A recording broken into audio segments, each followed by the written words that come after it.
I got to give credit to my good buddy and former coworker, Jeff Howe. He wrote a cool story at On Texas Football yesterday. Jeff's now doing great work there. And it's something we've talked about, is just the amount of great quarterbacks the Longhorns would face. The Longhorns have a pretty good quarterback of their own. They might have the best quarterback in the country in Arch Manning. We all know that.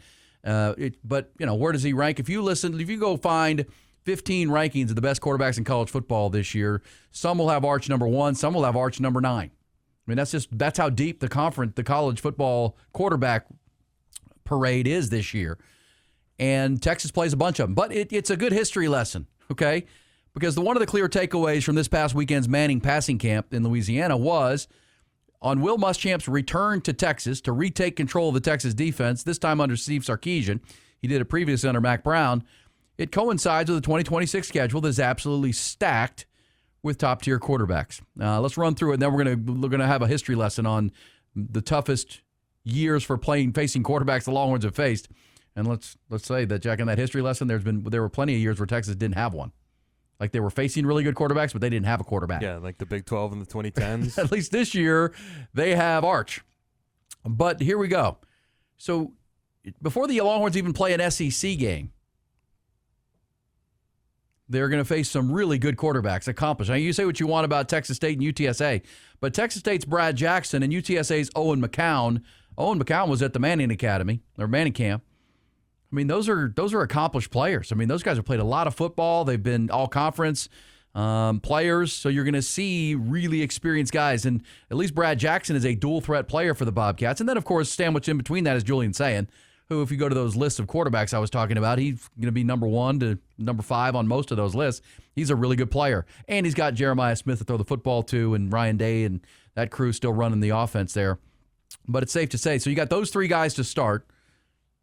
And then if you're just to get you caught up, you got those 3 guys, Brad Jackson, Owen McCown, Julian Sayin are the first 3 quarterbacks. I mean, combined, those guys have played about double-digit years of college football. So you're seeing experience and experienced coaches. G.J. Kinney's a quarterback guy. UTSA, who's UTSA's coach? Why can't I think of his name right this second? Jeff Traylor. Jeff Traylor, guy's been doing it forever now. And then Ryan Day and Ohio State. But that's probably a good thing for Texas, and because if you're looking for questions on this Texas defense, it's in the secondary. Like you got names that you hear you like, but Manny Muhammad's now off to the NFL. Michael Taff is off to the NFL. How does this secondary grow up? And it'll be tested early. That's a good thing. Especially against Ohio State. So those 3, and then you get to conference. And week 1 in Knoxville, Jack, might be the most opportune matchup the Longhorns will see all season, because Josh Heupel and company lost their 2025 starter, Joey Aguilar. Remember, he tried to petition for another season, and the NCAA said no. And so he's out. And they did not land a high-profile transfer quarterback. And Josh Heupel, they're going to turn to one of 2 unproven young quarterbacks. And it looks like right now, when Texas goes to Knoxville, 5-star freshman Faison Brandon is the current favorite to be their starting quarterback, a true freshman. Faison Brandon, 5-star kid. There's also an open competition with a redshirt freshman named George McIntyre, I should say. So Tennessee, that's probably a good ramp-up for the Texas defense into the SEC. They'll see 3 more experienced and probably better quarterbacks in the first 3 weeks than they will in Knoxville. And then they get to a stretch that will be, week 2 of the SEC schedule. They're going to face John Mateer in Oklahoma up in Dallas. We heard about Mateer being bulked up and stronger and looked great. That thumb injury really derailed what was a promising start for him at Oklahoma. Everybody talked. He was one of the guys getting the buzz for the way he performed in Thibodeau. So you're going to see them in Dallas. And then in week 3, it's do you know that by the time they play Ole Miss here in October, Trinidad Chambliss will turn 24 years old. So you're going to face 24-year-old Trinidad Chambliss. So right. Back-to-back really experienced quarterback. Mateer was a starter at Washington State. He'll be in year 2 at Oklahoma with the same offensive coordinator. So Will Muschamp and that defense will be tested by experienced QBs with good play callers, without a doubt. Week 4 of SEC play, bit of a reprieve. It's Florida here at DKR. First-year head coach John Sumrall is expected to have a first-year starting quarterback as well, and that's going to be Aaron Philo, Philo. He's a Georgia Tech transfer, and he's a strong favorite to be the Gators starting quarterback, and he is following their new offensive coordinator, Buster Faulkner. So that's one of those bring the quarterback and the OC, Jack, from Georgia Tech. John Sumrall, first-year head coach. So you're bringing a first-year quarterback, but he will have experience with that OC. but that's a bit of a reprieve when you get home. Sure. And then they're going to face Mississippi State, who we just talked about last hour on Horns That Have Passed with Kamario Taylor, young guy. So again, you'll take that here. Redshirt freshman. Redshirt freshman, very talented. But then week 6 starts a pretty good gauntlet of quarterbacks. Week 6 is a trip to Missouri for Texas. They're going to face not just maybe the best running back in the country and Ahmad Hardy. They're also going to face Austin Simmons. If you haven't been keeping score, Austin Simmons, remember him? Left-handed starter who was supposed to be quarterback one at Ole Miss for Lane Kiffin before he got banged up a little bit, and then Trinidad Chambliss emerged and exploded onto the college football scene. But doesn't mean Austin Simmons isn't a good player. Lane Kiffin had tabbed him to be their quarterback, and then he got hurt, and you couldn't take Trinidad Chambliss out. He just performed too well and took him all the way to the playoff. And gosh, all the way, where did Ole Miss get to? Final Four? Final Four. Yeah. They're in the semifinal last year with Trinidad Chambliss. So, but Austin Simmons, good player. And that'll be on the road at Columbia. So that's a tough quarterback. And then it's on to Baton Rouge from there to face Arizona State's transfer Sam Leavitt under the direction of Lane Kiffin. Then Texas will host Arkansas, and their new head coach Ryan Silverfield, likely redshirt sophomore KJ Jackson is the starter there. And then, of course, you wrap up the regular season in College Station facing Marcel Reed. So that's pretty good gauntlet, right? I mean, you do face Arkansas and Mississippi State, who we think will be the two worst teams in the SEC this year. Both are here. You do get Tennessee with a young quarterback, but the rest of it, veterans and really good players. So Will Muschamp's inaugural Longhorn defense the second time around will face some really, really good quarterbacks. And the question is, Jack, where does it rank over for Texas in the last 25 years? And it's interesting. This is where I'll give Jeff Howe the credit. He did the deep dive. You probably have to go back to 2008. And you know what that was? 2008 season? Texas was really good. They had Colt McCoy, and they went 12-1, got hosed in Lubbock, or hosed themselves in Lubbock, and then lost, and then won the Fiesta Bowl. Beat Ohio State. But that was Will Muschamp's inaugural Longhorn defense.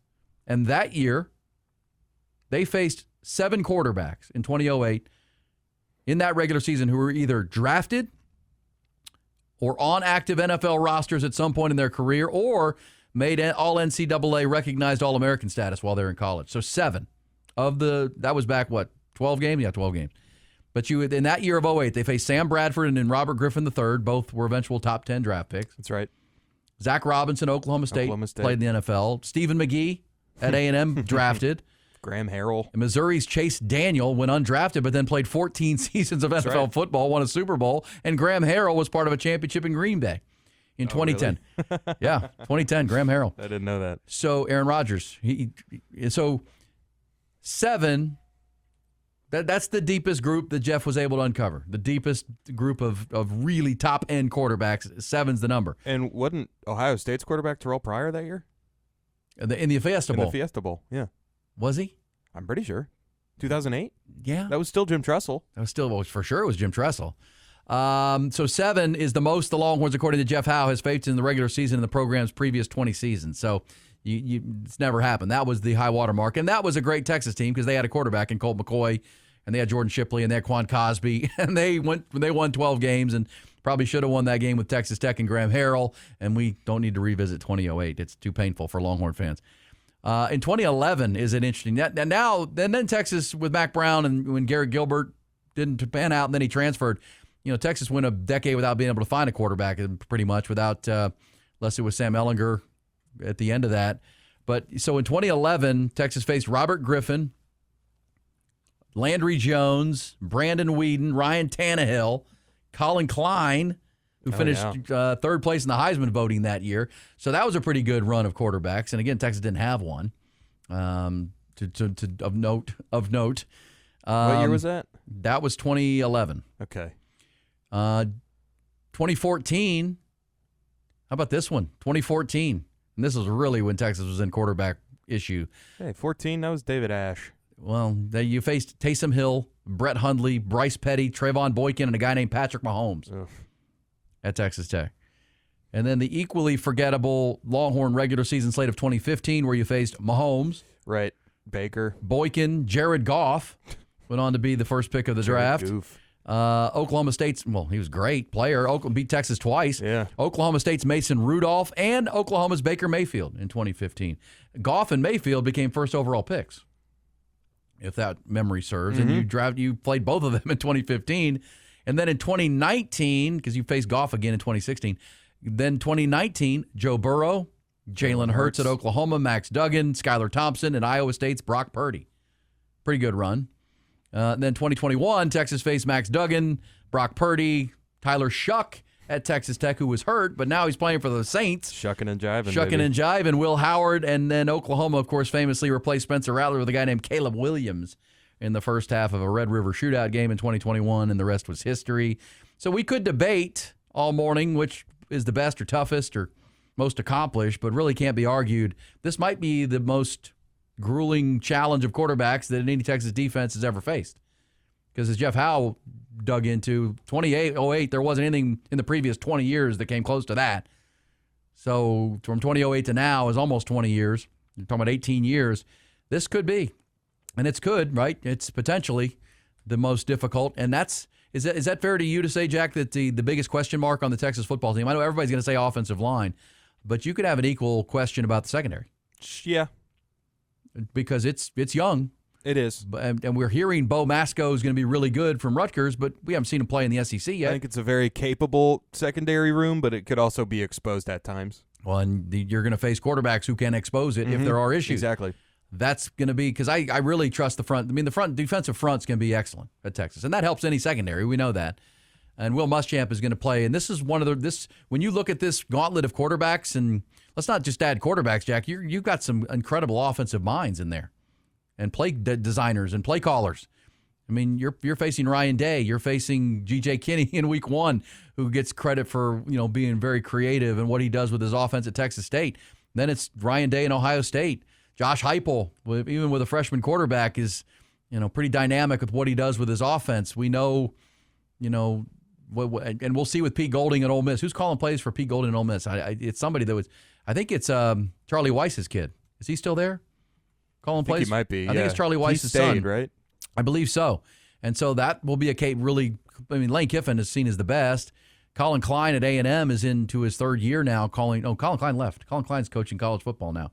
And they promoted from within for Mike Elko as their offensive coordinator for Marcel Reed. So, again, point of it is that if you're looking for what can derail Texas as far as their hope of making the tournament, making a run, because all these quarterbacks you face, folks, don't even count what you're going to see when you get to the playoff. It's a John David Baker for Mississippi now. Charlie Weiss Jr. did, in fact, leave for LSU. Okay, so then you're going to see, when you see Sam Levitt and LSU in Baton Rouge in November, that's some really high-level play calling minds. And I would say this, because, again, this whole thing, because you could still see Gunnar Stockton if you get to the SEC title game, and then when you get to the tournament, if you get there, now you're talking C.J. Carr, and you're talking Dante Moore potentially, or this is where you're going to see the best Hoover. of the Josh Hoover at TCU, yeah, or Julian. Indiana. Yeah, so that's where we're at. It's fun walk down memory lane.